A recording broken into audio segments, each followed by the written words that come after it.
20 días que estuvo con, como era intrahospitalaria la neumonía, estaba con un esquema amplio y hacen diarrea. A esos pacientes siempre conviene cultivar la materia fecal y buscar toxina para Clostridium difficile, y conviene hacer el cultivo, porque nosotros lo vemos con cierta frecuencia.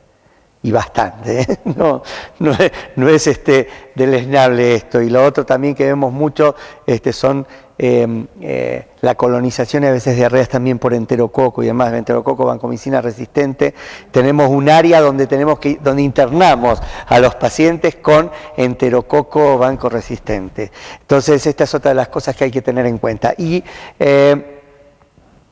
muchas veces son pacientes que han tenido diarreas por el grupo Salmonella, Shigella, y por ahí quedan portadores cuando tuvieron Salmonella. Esto es importante por si esos pacientes van a un lugar, a una institución cerrada como un geriátrico, ¿sí? Una cosa importante, y esta es causa de internación, es la deshidratación, porque realmente los ancianos a veces hacen cuadros diarreicos muy profusos y hay que internarlos y hay que hidratarlos, a veces 24 horas. Justamente, y esto es lo importante, las gastroenteritis virales son las que dan diarreas muy acuosas y muy profusas, y son los que tenemos que tenerlos en la guardia e hidratarlos, porque a veces decimos, bueno, no, es una diarrea, y nosotros estamos pensando siempre en el adulto joven que se la banca perfectamente bien. Pero el anciano por ahí no. Y la pérdida de volumen y de electrolitos es tan alta que es necesario, no hay que subestimarlo, quiero decir, hay que traerlo e hidratarlo, aunque sean 24 horas nada más, y no digo internarlo, por ahí a veces lo podemos manejar en la guardia simplemente.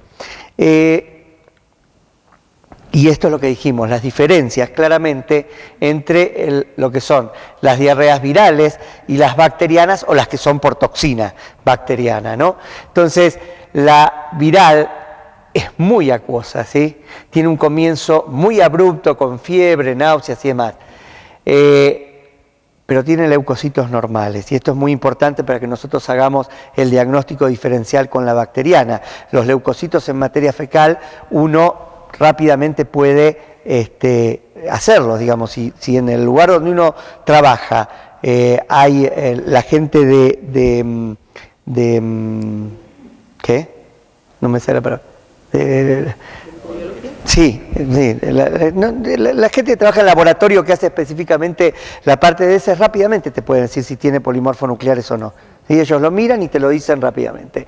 Y esto nos sirve claramente porque si hay leucocitos presentes y aumentados, lo más probable es que se trate de una diarrea bacteriana, y nos va a cambiar el espectro, porque ahí sí vamos a tener que utilizar antibióticos, si son virales o por toxina no. Entonces, esto es muy importante.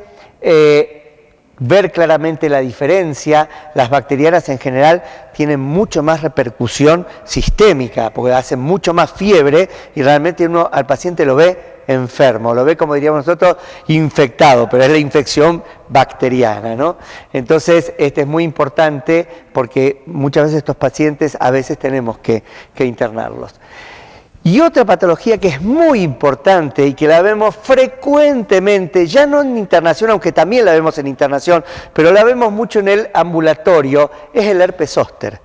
¿Sí? Es muy prevalente una incidencia anual muy importante en los viejos, mucho más que en gente joven, ¿sí? Cuanto más viejos, peor, sexo femenino, el HIV en lo general no vemos, pero como les digo yo a los chicos del hospital, acostumbrémonos que ya los HIV de hace 20 años atrás, que siguieron vivos, ya envejecieron, entonces vamos a empezar a verlo ahora en población anciana, cáncer o trasplantes.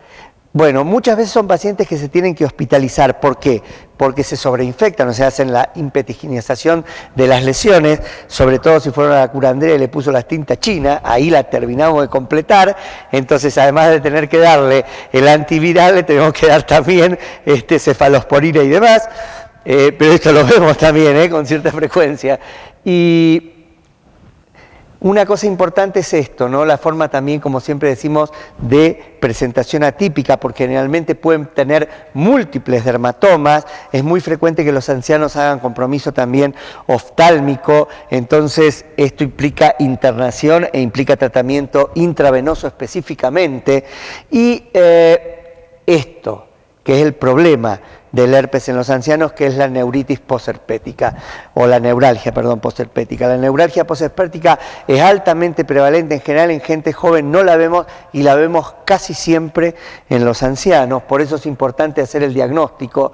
Y lo que es importante es que en cuanto uno tenga el primer diagnóstico, empezar rápidamente con los antivirales, porque hay que darle la aciclovir rápido, porque cambia la cosa. Si uno lo da, en realidad se dice dentro de las 72 horas, pero lo ideal es que en realidad uno lo dé antes de las 48 horas de haberse iniciado los síntomas, porque es ahí donde disminuye la probabilidad de que el paciente desarrolle una neuralgia posherpética. Entonces, rápido tratamiento y nosotros no tenemos acá, pero en algún momento va a aparecer la vacuna contra el zóster, que de hecho ya existe, en algunos lugares primer mundo lo tenemos, donde lo que haría es disminuir la gravedad, ¿sí? Y la neuralgia posherpética. Creo que, bueno, esta es otra patología. Todo está relacionado con las distintas barreras que se van alterando, pero esta es una patología clásica de lo que tiene que ver la alteración de la barrera de la piel, ¿sí? Y lesión que no es una lesión ni que te va a matar ni te vas a internar, pero que va a generar desde el punto de vista epidemiológico en grupos cerrados algo muy importante, que es la diseminación. La escabiosis es una patología altamente contagiosa y se contagia por contacto. Entonces sabemos que en los geriátricos, esto lo vamos a ver siempre, ¿sí? Lo que pasa es que no se lo diagnostica rápidamente. ¿Por qué? Porque no tiene prurito. Los ancianos por ahí no tienen el prurito. Entonces dicen, no, el paciente se rascó porque qué sé yo, qué sé cuánto, y no piensan que en realidad el paciente podía tener una lesión, se atribuye a otra cosa. Hay que tener en cuenta que los cuidadores son los que se van a contagiar y a su vez van a ser los que lo van a transmitir a los otros convivientes del paciente que está en el geriátrico. Y esto, que hay muchas formas de presentación atípica. La sarna noruega todos la conocemos, pero porque es así, es fácil de diagnosticar porque el paciente está todo comprometido, incluso puede comprometer lo que nunca se compromete, que es la parte de la cara, que es lo que siempre generalmente zafa. Pero también hay formas, y esto es interesante, formas nodulares, que son solamente nodulitos y en realidad esta forma no se diagnostica fácilmente, lo mismo que la forma bullosa, que son bullas un poco más grandes que lo anterior y que en realidad uno no lo ve. Y esto, que es muy frecuente, el rash pápulo-vesicular, por un montón de causas en los ancianos, y no pensamos que pueda ser escabiosis, y hay que pensarlo, ¿sí?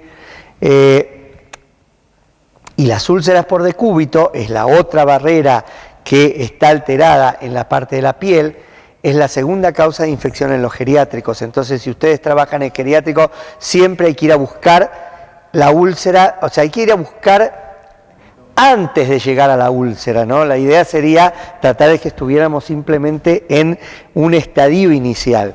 Entonces, pero esto no solamente lo vemos en los geriátricos, esto uno lo ve también claramente en los pacientes, en los ancianos frágiles que vienen al consultorio.